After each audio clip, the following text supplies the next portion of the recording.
Abra comigo aí sua Bíblia no Evangelho de Lucas, capítulo 18, a partir do verso 1. Diz assim: Então Jesus contou aos seus discípulos uma parábola, para mostrar que eles deveriam orar sempre e nunca desanimar.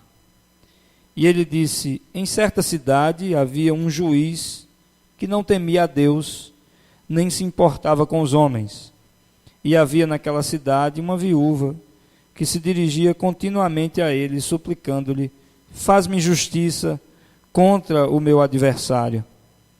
Por algum tempo ele se recusou, mas finalmente disse a si mesmo: Embora eu não tema a Deus e nem me importe com homens, esta viúva está me aborrecendo. Vou fazer-lhe justiça, para que ela não venha mais me importunar.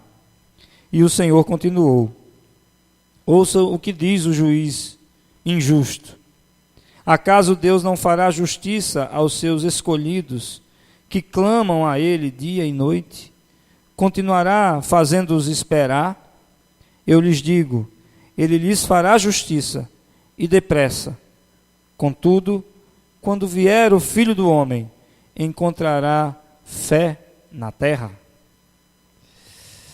Essa palavra é maravilhosa, é uma palavra espetacular. Embora muitas vezes, e eu acredito que na maioria das vezes, ela demore para surtir efeito na nossa vida.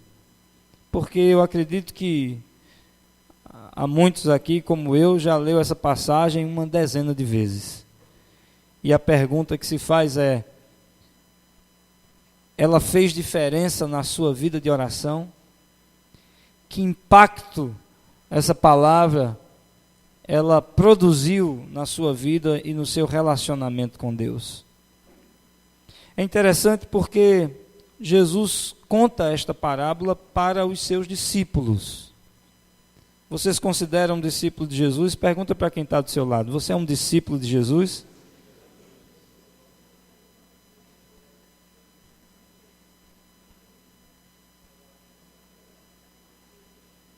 Quando Jesus fala de forma tão clara, irmãos, tão clara, tão objetiva, quando ele é enfático a respeito de um tema, pode ter certeza que isso tem uma razão muito clara de ser, muito séria, inclusive. Jesus sabe que a oração ela tem efeito, a oração ela gera poder. Jesus sabe que nós, enquanto seus filhos aqui nessa terra, nesse campo de batalha que é o mundo, não só batalhas humanas, mas especialmente se tratando de batalhas espirituais, nós somos dependentes de uma vida de oração. Como nós temos visto aí nos estudos do pequeno grupo ao longo da semana, né, na verdade começaram ontem, mas o sucesso, no sentido de uma vida bem-sucedida de um cristão, depende de uma vida de oração. E é interessante porque a palavra discípulo, ela tem a mesma raiz da palavra disciplina. Um discípulo é alguém que se submete à disciplina de um mestre.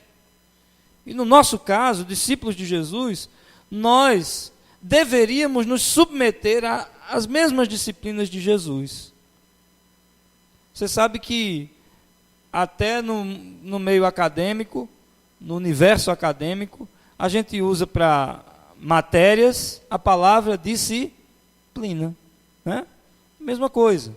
E a oração é uma disciplina espiritual, e talvez a mais importante de todas elas. Daí Jesus usar essa expressão de nós precisarmos orar. O texto diz aqui no versículo 1, nós temos o dever de orar sem nunca esmurecer. E dever significa o quê? O que significa dever? Aqui nesse contexto significa ter a obrigação de. Então, nos últimos dias, eu tenho estado mais convencido do que em qualquer outra época da minha vida, de que oração é disciplina mesmo, é um dever, é uma obrigação. É um trabalho, em outras palavras. E às vezes o trabalho se torna cansativo. Às vezes o trabalho se torna pesado. Às vezes o trabalho se torna enfadonho. Esse é um fato. Que às vezes a vida de oração vai exigir da gente um esforço além do normal. Se nós queremos de fato ter uma vida de oração. Daí Jesus dizer, contar esta parábola. Veja que para aquela mulher, o juiz se tornou um grande alvo. E um alvo obstacular, porque o juiz, a princípio, não queria lhe ouvir. Ela não estava vendo resposta nas primeiras idas, né? Primeiro precisa ter ousadia, precisa ter coragem, precisa ter uma necessidade muito grande para se ir até o juiz, da forma como essa mulher foi, insistir. Eu não sei quantos aqui já tiveram a oportunidade de participar de uma audiência e ter que, de alguma forma, expor seu pensamento, às vezes até argumentar com o juiz. Não é fácil. Eu já levei fora de juiz. E você se sente deste tamanho. E você se sente deste tamanho, porque você está diante de uma autoridade maior do que você. E essa era a situação dessa mulher. Embora seja uma parábola, se trata de uma parábola, não é uma história real. Mas Jesus ilustra muito bem de que a oração tem o seu peso. A oração não é só alegria, não é só contentamento, não é só gozo, embora nós venhamos a experimentar também esses estágios, mas eu quero tratar aqui nessa noite exatamente das lacunas, onde a oração se torna realmente difícil para nós. Nesses espaços, nesses momentos de tempo onde a gente não tem vontade de orar, onde a gente não quer orar, que eu e você, meu irmão, venhamos a encarar a vida de oração como um dever, como uma tarefa, como um trabalho que a gente tenha de fazer. E certamente, quando a barreira é rompida, quando as recompensas elas começam a vir, e não fique escandalizado com o que eu estou lhe dizendo, porque essas são palavras de Jesus. Eu acho a maior hipocrisia, demagogia, você dizer que busca a Deus só pelo que Ele é. Talvez seja por isso que muitos o busquem tão pouco. Porque Jesus nunca nos disse para buscar a Deus apenas pelo que Ele é. Claro, em primeiro lugar, vem o caráter de amor do Pai, a natureza do Pai, o coração do Pai. Essa é a motivação principal. Mas é do ser humano não fazer nada sem que venha uma recompensa. Quando nós vamos escolher um curso, por exemplo, quando a gente se dispõe a fazer um trabalho, pode ter certeza que todos nós trabalhamos, servimos, porque vamos receber algo em troca. Há uma recompensa nisso. A gente pode até ofertar parte do nosso tempo, a gente pode até ofertar parte do nosso talento. Obviamente o cristão é chamado a se doar também.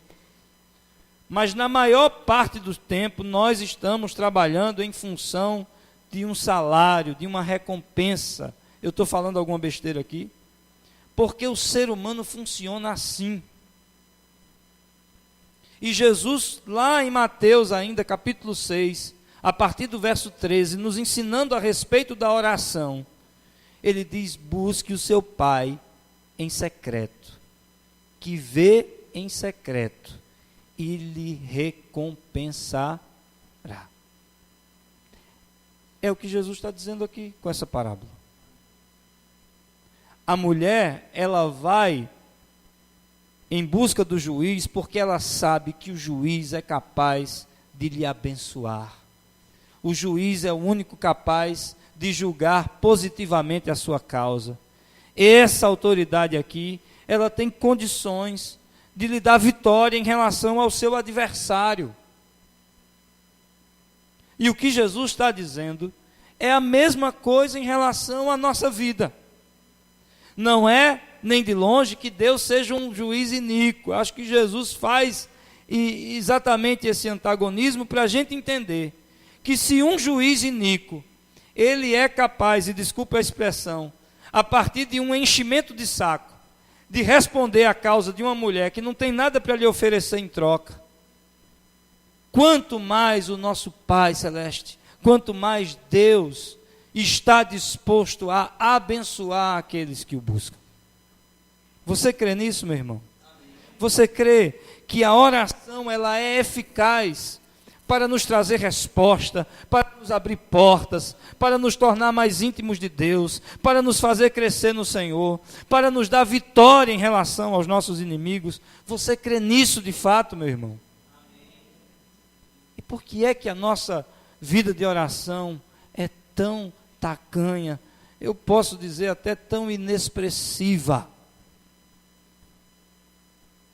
Como é que a gente consegue, eu estou me incluindo, como é que a gente consegue viver nesse mundo com uma vida de oração tão raquítica, tão pequena, quando a palavra está nos dizendo que nós temos a obrigação de orar sem nunca esmorecer. Ultimamente nós temos falado muito a respeito de oração, e a gente fala muito a respeito de um lugar secreto com Deus, né? Um lugar a sós, um tempo sozinho.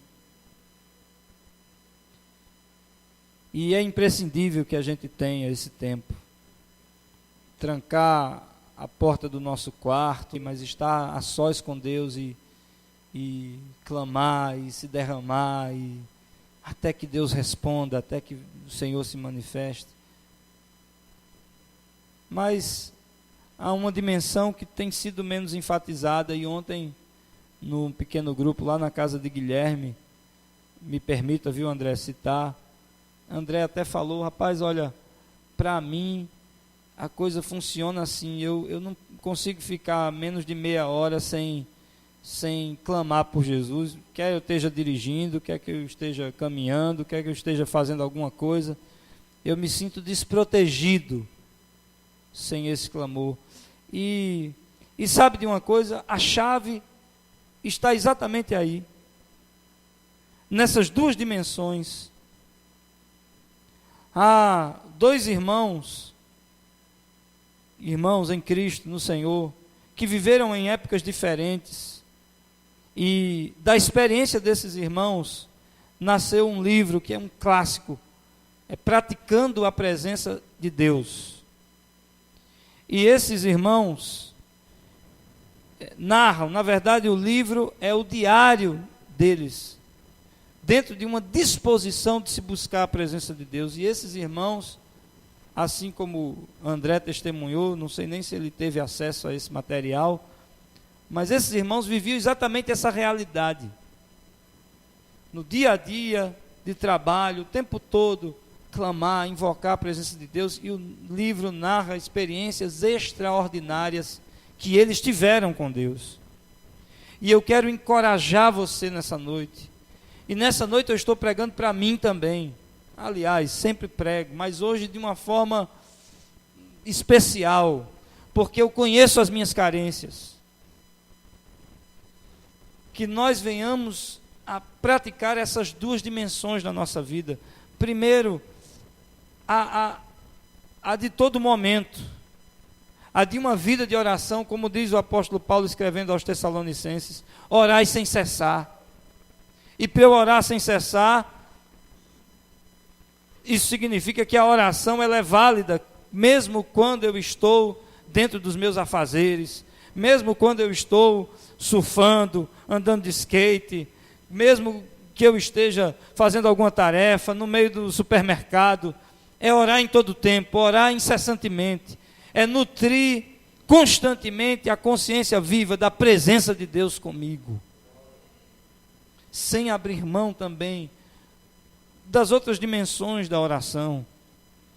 A oração pública na igreja, a oração no pequeno grupo, uma oração de repente quando eu encontro com um irmão e eu convido para orar. Mas em segundo lugar, dessa oração no lugar secreto, onde estarão apenas eu e o juiz. Mas eu clamo como uma tarefa, como uma obrigação, como um dever que eu tenho, como disse a palavra, sem nunca esmorecer. E eu queria chamar a sua atenção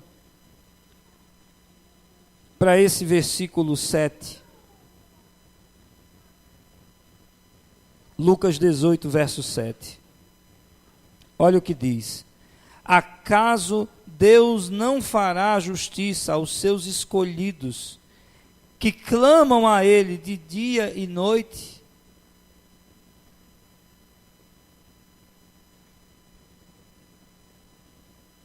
Muitas vezes nós lemos a palavra, irmãos, mas nós deixamos que os detalhes mais preciosos passem despercebidos. Qual é o nível de oração ou de vida de oração que Jesus está propondo para mim e para você? Que clamam a Ele meia hora por dia? Que clamam a Ele de dia e de noite. É o tempo todo. E eu fico envergonhado diante de uma palavra como essa. O texto diz: continuará fazendo-os esperar.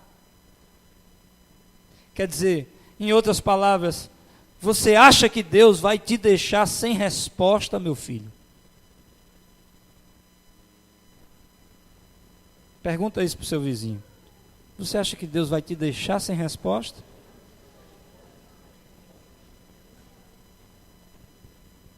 Eu lhes digo que Ele lhes fará justiça e depressa.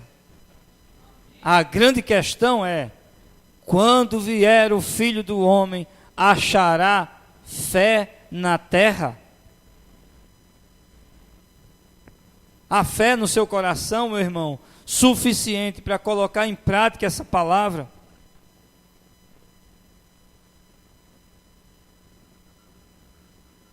Porque a fé, ela precisa atuar nesse momento, para que as demais coisas venham a reboque, como a alegria, a satisfação, a plenitude do Espírito Santo, o revestimento de poder, os dons espirituais, os frutos do Espírito Santo. A grande questão é: quando o Senhor vier, achará fé nessa igreja?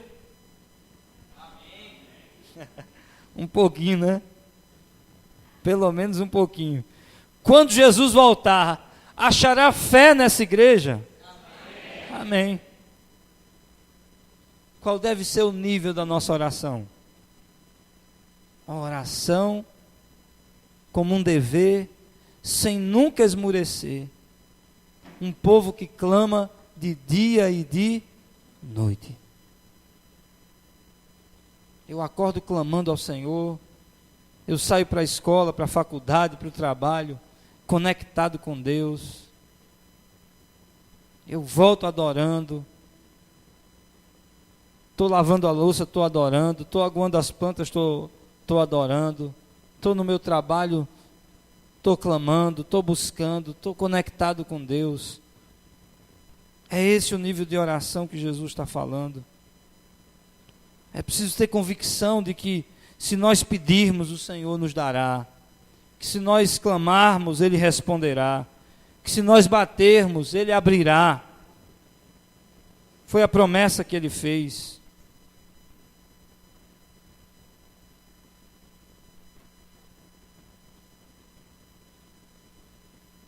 O que nós precisamos é de uma consciência de que Deus é o mais interessado em nos fazer justiça, meu irmão.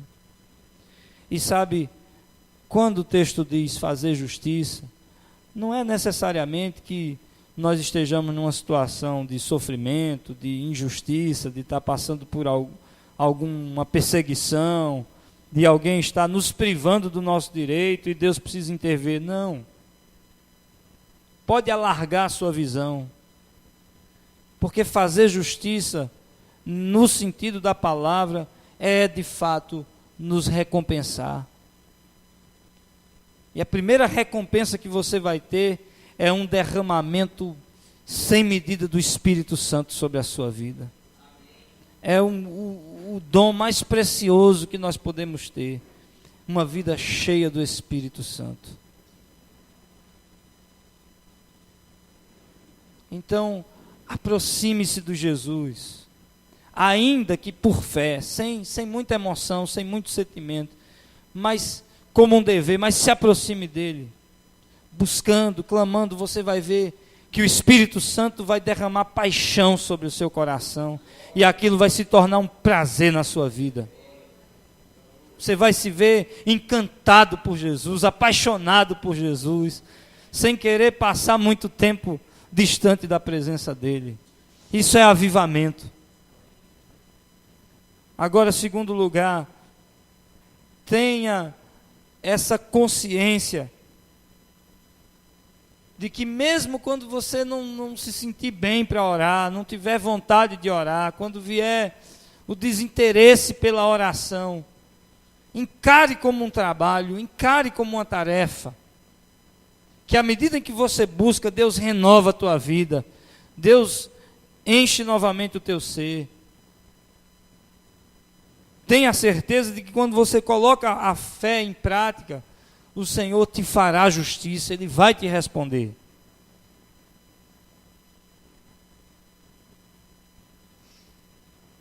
E eu não sei como é que você está,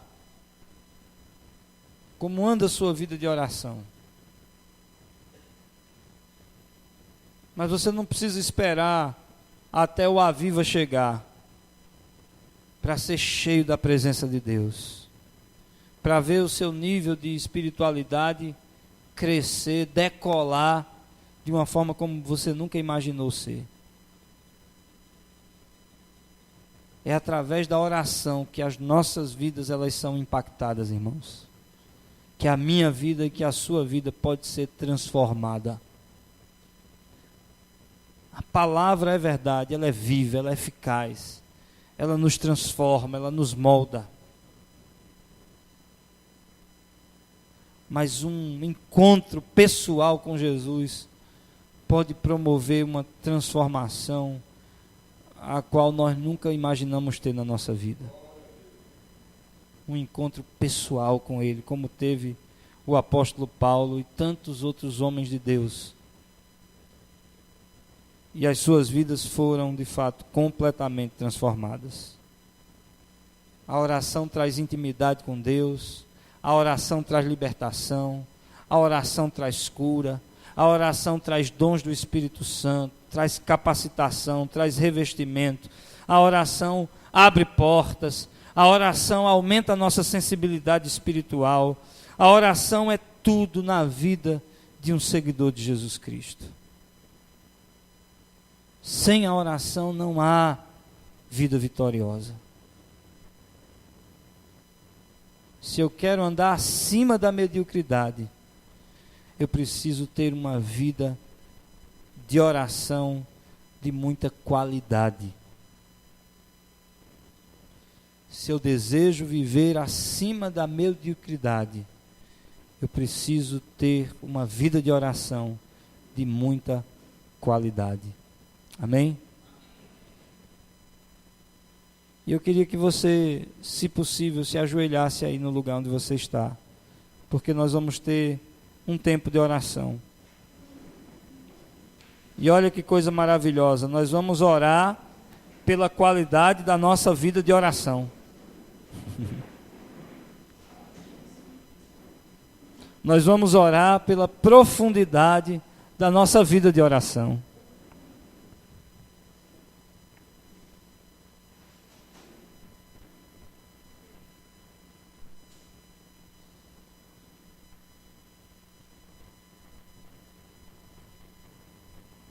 E, Senhor, nós te pedimos perdão, Pai. Nós te pedimos perdão porque fazemos da oração um rito, uma reza, Pai.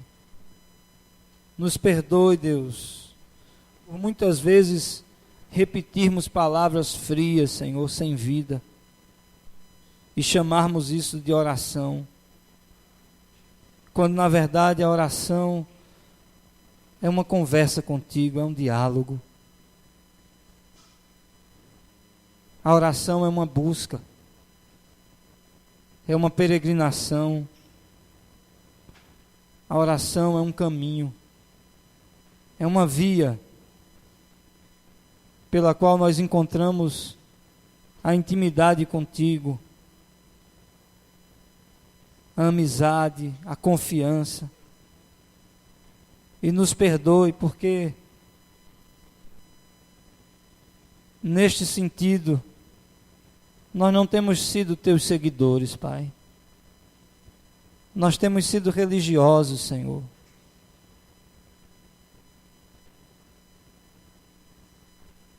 Nós temos andado distantes do padrão que é a tua palavra, Senhor.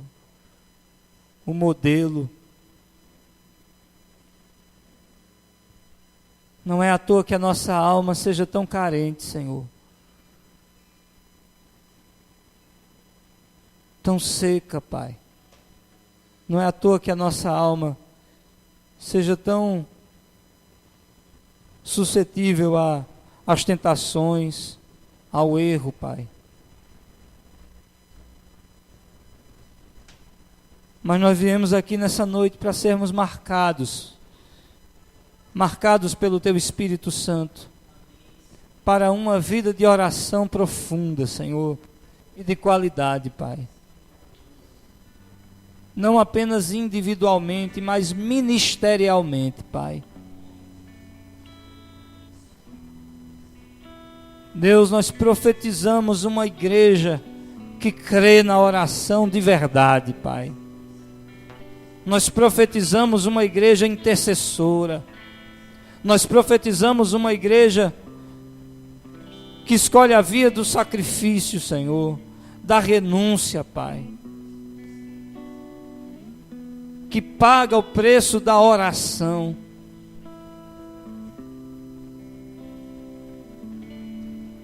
Porque nós sabemos, Senhor, que assim como a salvação está para a fé, Deus, o ministério está para uma vida cheia do Espírito Santo.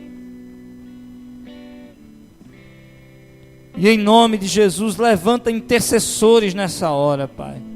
Levanta homens e mulheres comprometidas com a oração, Pai. Levanta, Senhor, jovens, Pai, por que não dizer crianças apaixonadas pela Tua presença, Senhor. Gente que leva a sério a oração, Pai. Gente que tem prazer e ao mesmo tempo consciência, Senhor, de que sem oração não dá.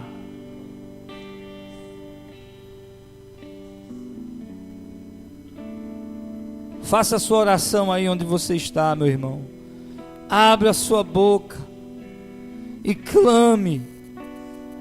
Clame como esta viúva da parábola. Clame ao juiz. Diga: Senhor, eu peço que Tu me abençoes, Deus. Eu peço que o Senhor me dê crescimento. Eu não sei, mas o que o Espírito Santo colocar no seu coração, ore, clame a Deus aí onde você está.